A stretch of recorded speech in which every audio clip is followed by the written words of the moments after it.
La noche que Frankenstein leyó el Quijote, un hombre que nos incita a pensar en una novela fantástica o una cuestión innecesariamente metafórica y pretenciosa, pero termina siendo una antología que cuenta varias historias relacionadas con clásicos autores de la literatura. Pero antes de continuar hay que hablar de su autor, Santiago Posteguillo Gómez. Nacido en 1967 en la provincia de Valencia, España, desde pequeño se interesó en la literatura y sobre todo en la antigua Roma, siendo el pilar fundamental para una gran parte de su carrera como escritor, pero también sus estudios en filología lo han llevado a interesarse por otros momentos y lugares históricos. Esto se puede reflejado en la trilogía del escorpión africano, la trilogía del Trajano, la trilogía sobre la historia de la literatura, que está la novela que nos compete,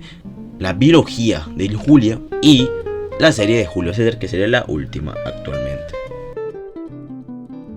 El libro no se puede resumir como tal, ya que son muchísimas historias y no puedo pararme a resumir cada una de ellas, pero puedo resumir más o menos la metodología que trata cada una para contar todas esas historias tan interesantes. Básicamente todas las historias comienzan con un título sumamente interesante, que básicamente busca atraer muchísimo la atención, ya que son títulos bastante curiosos, bastante extraños, bastante fantasiosos, pero al entrar a la historia termina siendo un relato sobre un hecho importante para la literatura, hasta para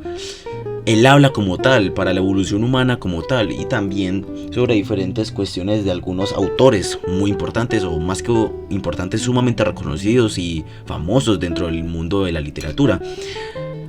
Y algunos tocan diferentes sensibilidades, algunos son mucho más reflexivos, algunos son mucho más simples, algunos son puramente históricos, pero hay unos que son sumamente interesantes y emocionales. Hablando un poco más cómo sería el libro es bastante interesante, pero hay dos puntos que quiero resaltar, un punto bueno y un punto malo. Empezando por el punto malo de una vez, básicamente el libro es en algunas ocasiones demasiado biográfico. ¿A qué me refiero? Habla demasiado de fechas, de cuestiones y otras cosas que se relacionan más con un tipo de guía que se encuentra en Wikipedia más que en una historia. Y algunos de esos cuentos se vuelven bastante tediosos y simplemente son una cosa que se puede encontrar fácilmente en internet. Entonces, quitándole como la magia que se supone que expresa este libro, que se supone que debería ser algo súper explorativo, súper interesante, y una forma muy dinámica de presentar las diferentes historias sobre la literatura que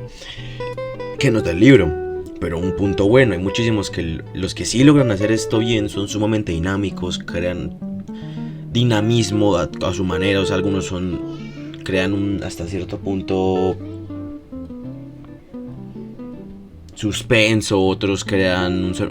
tristeza, otros son altamente reflexivos, otros son sumamente, hasta algunos tienen ciertos puntos cómicos, son sumamente épicos, y básicamente al hablar de la literatura se nota que el libro se nutre básicamente de todos los conceptos que se pueden llegar a tomar dentro de la literatura, como por ejemplo una historia épica, una historia de romance, una historia de misterio, de detectives, las historias clásicas de las épocas más antiguas, y es claramente un punto muy fuerte que el libro sí tiene a su favor, sobre todo hablando en un caso más puntual,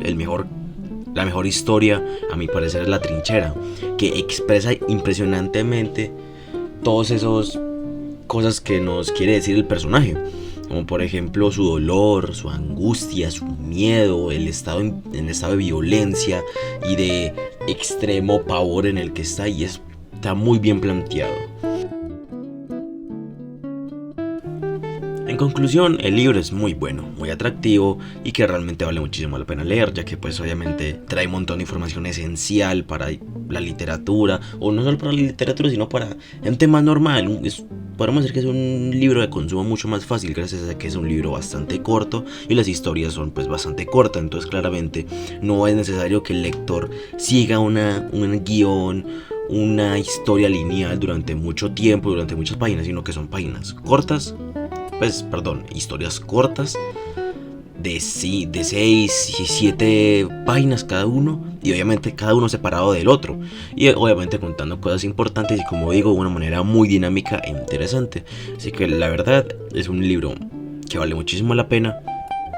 muy, muy atractivo, y que claramente hace lo que es su propósito, que es explorar la historia de la literatura, sino que lo hace de una manera súper interesante y que pues hace que el libro realmente resalte como un muy buen libro. Volvimos.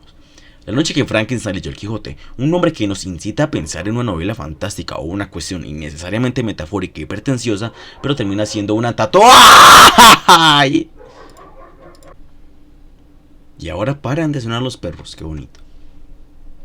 La noche que Frankenstein leyó el Quijote, un nombre que nos incita a pensar en una madre, en serio, yo qué precise.